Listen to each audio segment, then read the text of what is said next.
Hello students, how are you? I hope all of you are fine in your home in this lockdown period.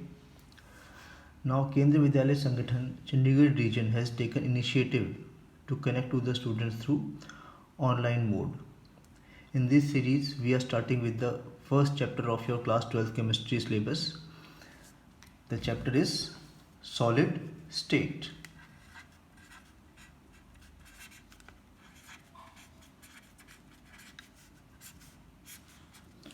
First, we will see what are the topics you are studying in this chapter. CBSE curriculum. Now, first, you will study the classification of solids, types of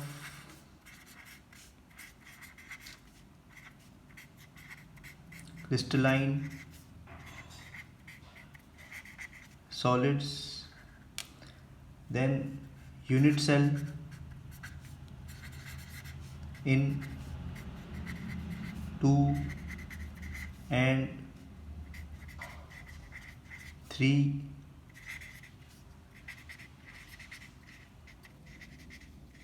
dimensions, calculation of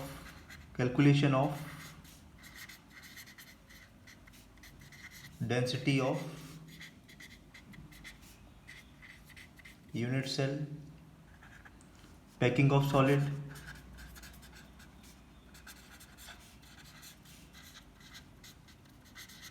and packing efficiency.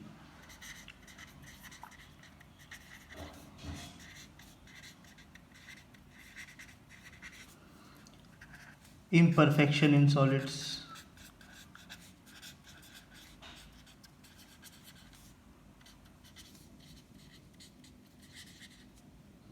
then electrical and magnetic properties of solids.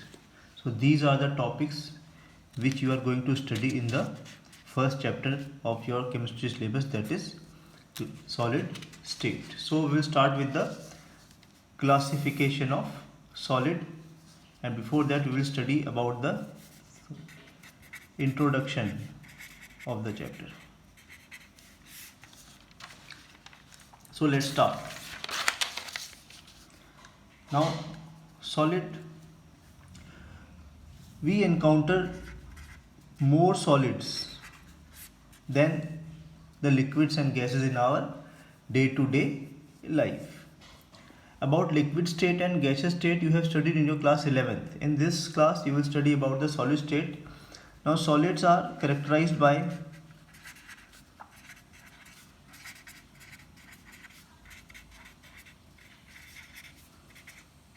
its rigid nature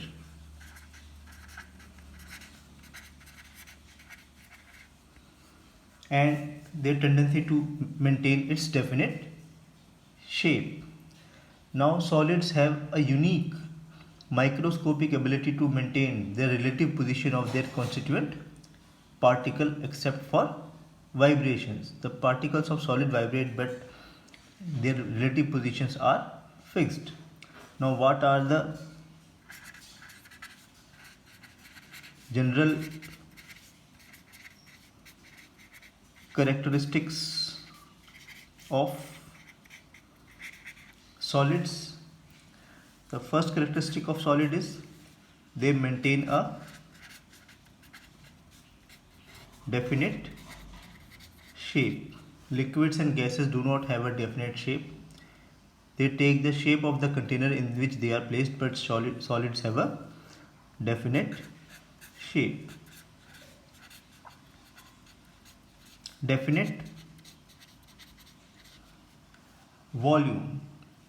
Now particles of solids are closely packed, so their volume is definite. These two topics you have studied in your lower class also.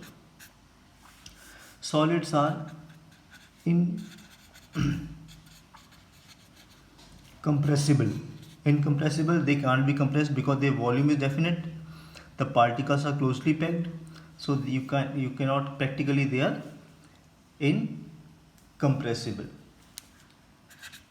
When they maintain their shape, they are rigid in nature. So another property is the rigidity. Solids are rigid because particles are closely packed and they have fixed positions. Diffusion. As the particles have fixed position and they can only vibrate, they cannot change their position. So solids are practically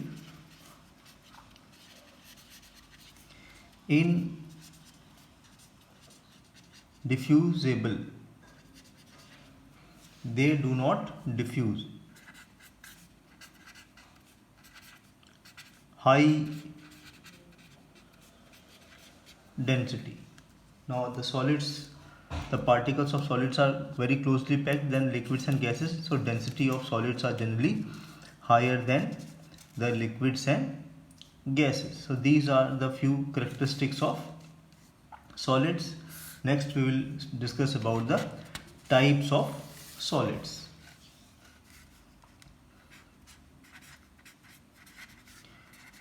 Types of solids. So we compare the two types of solid. One is called as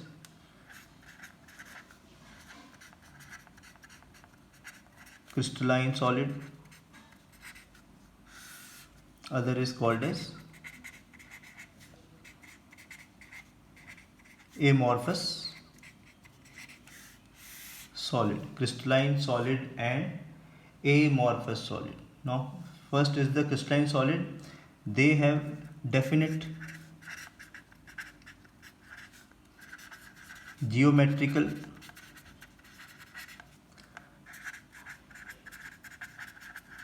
arrangement of constituent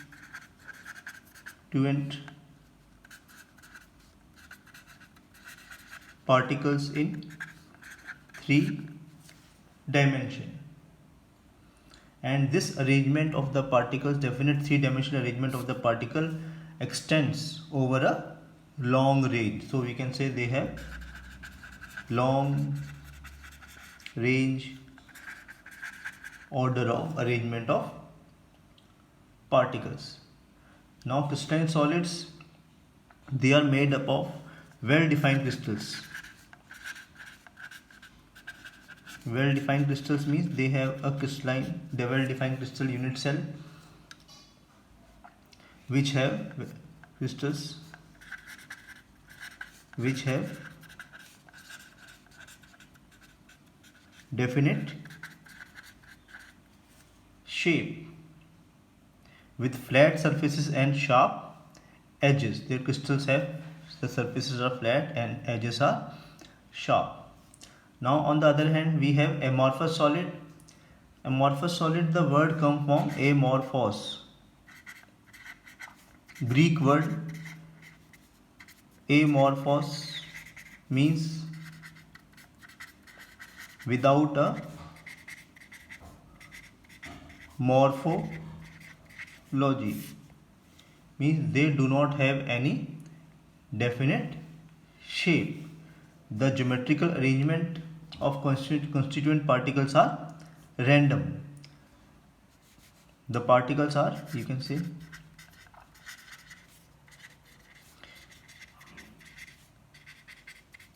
randomly arranged. They do not have any arrangement. Maybe they have some short-term arrangement of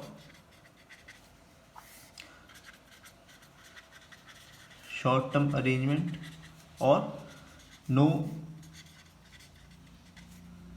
definite arrangement of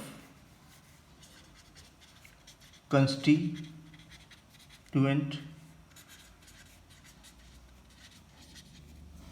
particles. Now we have salts like sodium chloride, we have sugar, we have metals like iron, graphite. All these are the examples of crystalline solid. In the amorphous solid we have plastics,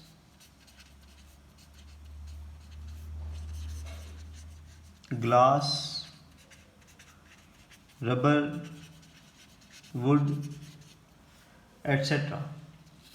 Now more properties of crystalline solid.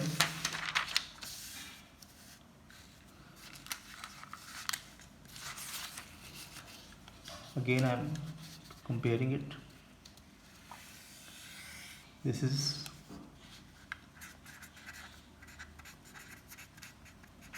crystalline solid, amorphous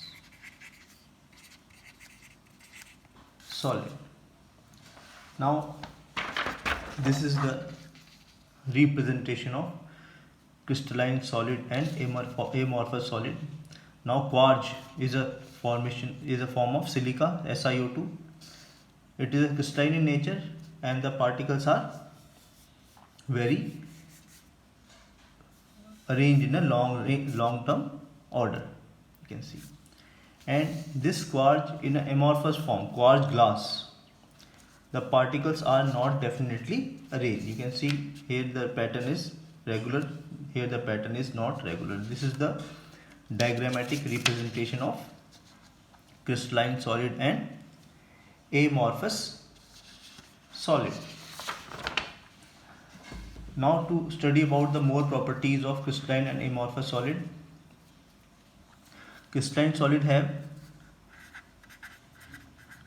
sharp and characteristic melting point. Now amorphous solid, they do not have any sharp melting point, do not have any sharp melting point. They melt over a range of temperature.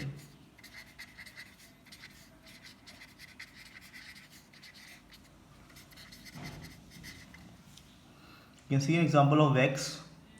When you heat it, it first gets softened and then gradually melts. It doesn't melt over a sharp melting point. Next is cleavage property.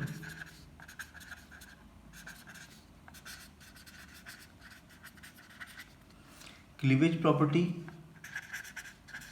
when cut with sharp edge tool, smooth surfaces are generated.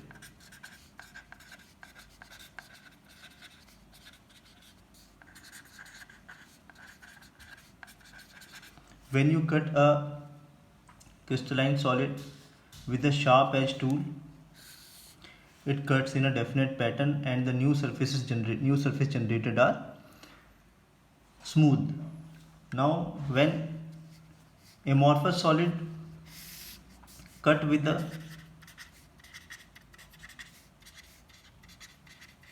sharp edge tool, the new surfaces generated are irregular. Now this is the cleavage property of crystalline and amorphous solid. Now the crystalline solid, when cut with a sharp edge tool, it cuts in a definite pattern and this new surface generated, they are smooth. But if you cut a amorphous solid, it cuts in any direction, and the new surface generated, they are irregular. So this is the cleavage property showing diagrammatically how the crystalline solid and amorphous solid are cut. Next property is isotropy and anisotropy. Crystalline solids are anisotropic in nature. Now, properties like thermal conductivity, refractive index, they varies with the direction in which they are made. So the values of properties changes with the direction in which they are measured. So crystalline solids are directional in nature. So if you change the direction in which the property is measured, the value of property is also changed, and this is called as anisotropic in nature. On the other hand, the amorphous solids are isotropic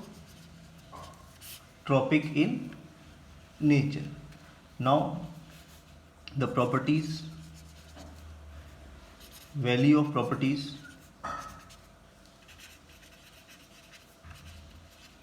does not change